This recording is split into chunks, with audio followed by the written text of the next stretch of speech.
All right, so I want to update everyone on the cases in both Canada and Alberta, and then talk about some other stuff. And as usual, I'm going to make another video later in the day, so stay tuned for that.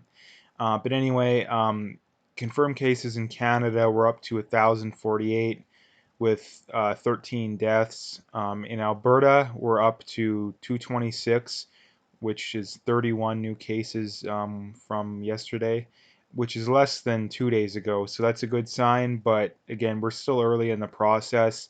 And the hope with this kind of stuff is that the amount of new cases discovered every day is consistently going down, or at the very least staying the same. Once we've had a trend like that for a good week or so, we'll be looking pretty good. But until that happens, again, we're like I say, we're still early in the process, and until that happens, it's too early to say for sure, um, to make any bold judgments or anything like that. But anyway, um, Calgary again still leading the way, 139. Edmonton's up to 57. Edmonton does have the one death from Alberta. Again, 226 people tested, just one death.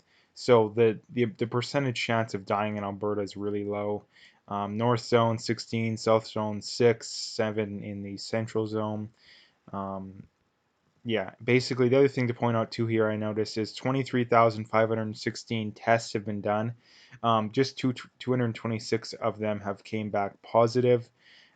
So again, all the overwhelming majority of the people being tested, 99% roughly, are negative. So that's a good sign. But again, the testing process is still kind of getting up to speed. So again, if you suspect you have it, if you know anyone who suspects they have it, make sure they go get tested. Don't hesitate. Don't mess around. Um, like I say, keep the distancing too. Um, we can have a little bit of suffering in the here and now, or we can have a lot of suffering for a long time, basically. So let's just defer your gratification for the next month or so, get it over with, and hopefully, 1 to 2 months from now, we'll be looking better. Maybe society will be back on track. But anyway, you like I did point out here, the amount of deaths compared to the amount of cases in Canada is extremely low. But as I point out to here, from this tweet from Peter Sweden, uh, the death rate seems to vary very greatly. And again, that can depend on population, healthcare, accessibility, all that kind of stuff. Italy leads the way with a 9% death rate. Yeah, you heard that right. 53,000 cases, 4,800 dead. Spain, 25,000 cases, 1378 dead. That's a 5.4%. Germany, just a 0.4% death rate, which is very low. Canada's would be even less than that. The States is at 1.2, so again, it's very low, namely in Canada, the US, Germany, 3.9% in France. So that's one thing I would look at going forward in Canada for the death rate to take. Not that I want it to happen, but I mean, it's just a reality that Canada's lower than all of these countries, a lot of them by quite a bit. So that's something that's probably going to go up a little bit. Yeah, that's a very unfortunate, but it's just the reality of things. I do have a couple more things I want to talk about here. Um, this whole, you know, stuff with not being critical of China, let alone praising China.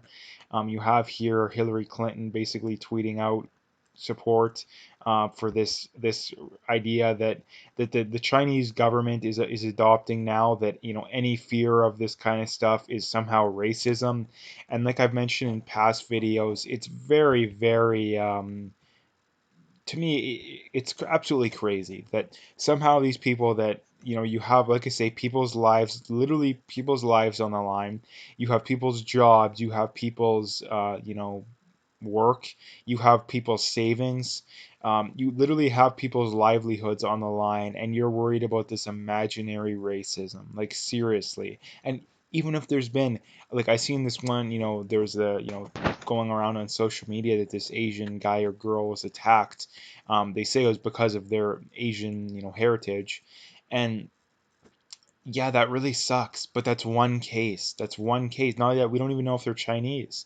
Like, I mean, maybe they can tell, but the average white, or black American, Canadian, I don't think you can tell the difference between the average Korean person and the average Chinese person. At least I'm not aware of that. So that doesn't really make a whole lot of sense too. And no one is saying, at least no one within, the higher ups is saying that you should be mad at an individual Chinese or Asian person.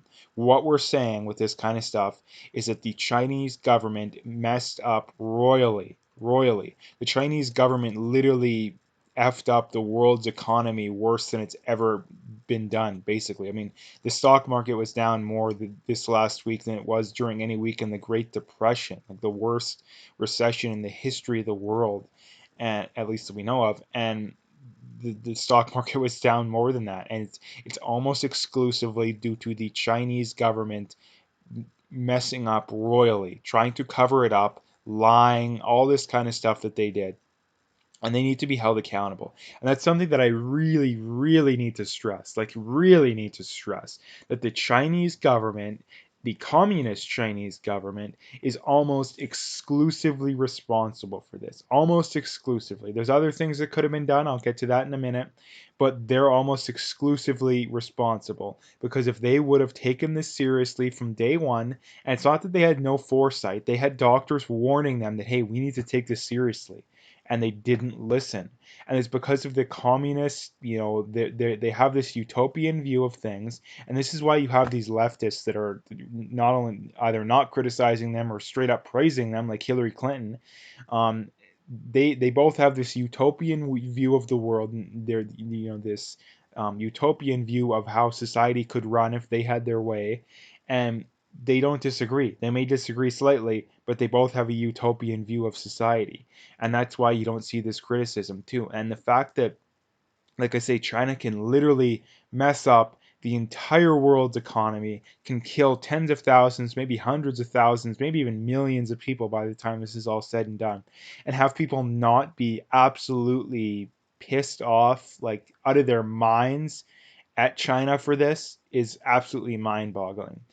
Donald Trump misspells a tweet, or Donald Trump, calls someone a mean name, and you couldn't, you're absolutely mad as can be. You're madder than a hornet, and yet China kills thousands, tens of thousands of people at this point. Probably going to get into that, for sure, going to get into the hundreds of thousands of people, more than likely millions at this point, and yet you couldn't care less. And that just goes to show the partisan nature of politics nowadays.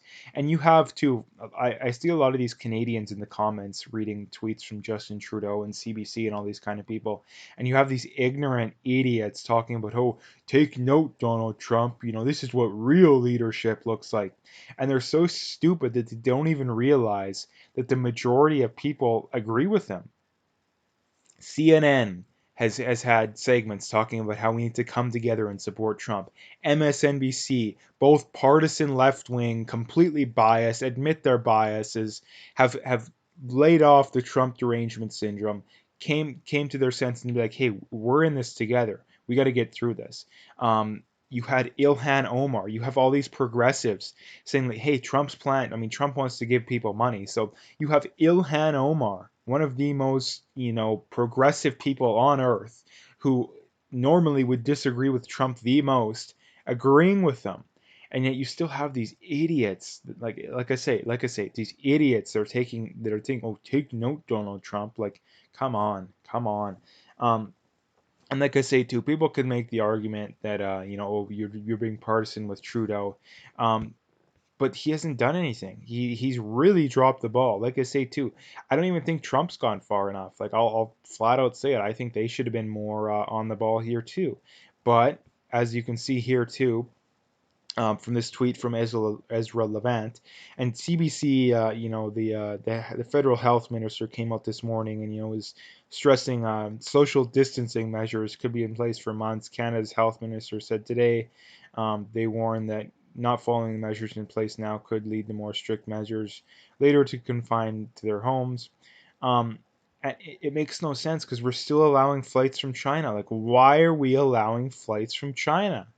Like that's the thing too, that I read the comments in here too, and not even the comments from his tweet from CBC, and the overwhelming majority of people were on board. Like normally when you read these tweets from Justin Trudeau and CBC, there's a pretty good mix, but the overwhelming majority of people were on board. And it makes no sense. Like, why are we allowing flights from China? Like, please, can someone give me a good reason why we're allowing flights from China? And it has nothing to do with racism. If there's an American or a Canadian on that flight, a white American or a white Canadian, I would be just as likely to say, hey, you could have this virus. You're just as likely to have it as an Asian person, at least from what I can tell. You're not coming in, or maybe we'll let you come in, but you got a mandatory quarantine for 14 days. And at the very least, if you want to at least meet in the middle, we force people to quarantine for 14 days and we make it enforced. We don't just say, "Hey, we want you to quarantine for 14 days." There needs to be something put in place to where if they that number one they're monitored, and number two if they don't do it, they're fined severely, because like I say, putting people's lives in danger. I'm not someone that generally supports this kind of stuff, but if we're going to do it, let's do it. Like it makes no sense. And I mean, the other problem too with this kind of stuff is that most people are too stupid or too selfish to. I mean, like I say, a lot of people are just that ignorant. Like they legitimately believe that this is, oh, it's just like the flu. We got nothing to worry about.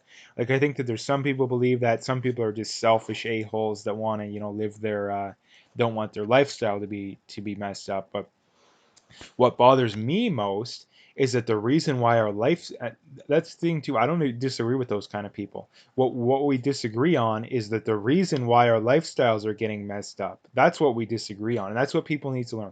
The reason that our lifestyle is being so messed up in Canada, and people's livelihoods are literally on the line right now, that you could lose everything, is number one, the communist Chinese government lied, manipulated, could have controlled this, and they didn't.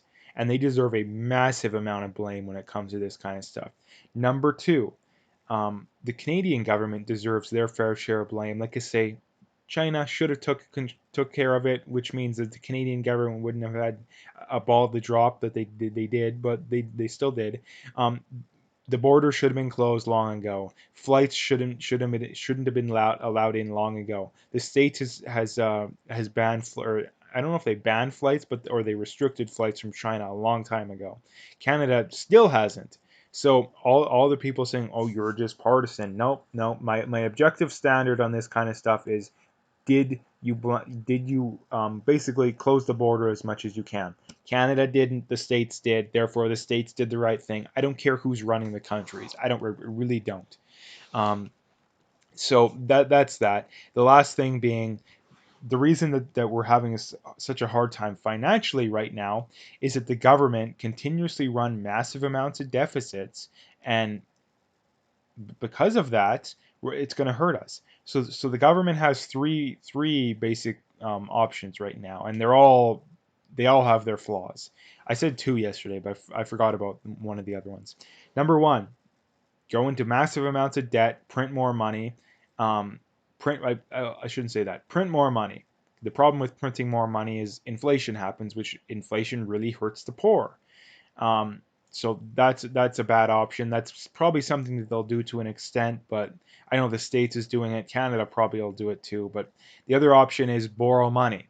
The problem with borrowing money is, number one, you got to pay interest on that, and number two, in fact, almost all other I don't know any that aren't suffering from this pandemic, which means that they're going to be less likely to be able to loan out money. They're going to want to keep it for themselves, which means it's going to be harder to get money. So that's going to be tough. The other option is issue bonds, but bonds are terrible.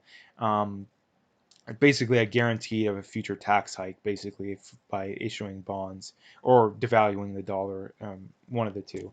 But that's the problem. That's the problem, is that the government's so incompetent that they don't plan for the future. They don't even plan for the near future, let alone the long-term future, which is why I scoff and laugh at people who are like, we're worried about what the temperature is going to be on Earth in 100 or 200 years from now. We're smart enough to plan for that, but we're not smart enough to plan for 5 years down the road. financially at least. Like, come on. If you're not smart enough to plan 3 or 4 years down the road when it comes to running an economy, then you're not smart enough to plan for 100 or 200 years down the road when it comes to the atmosphere and the temperature. Like, come on. That makes absolutely no sense. Um, Anyways, I've made this video long enough. I'm gonna leave it there. Like I say, I'm gonna be putting out another video later today, so check that out. Um, I do have my PayPal linked in the description. I do have an email address for e-transfer. I appreciate any donations, but at the very least, just hit that like and subscribe if you haven't already, and I'm going to leave it there.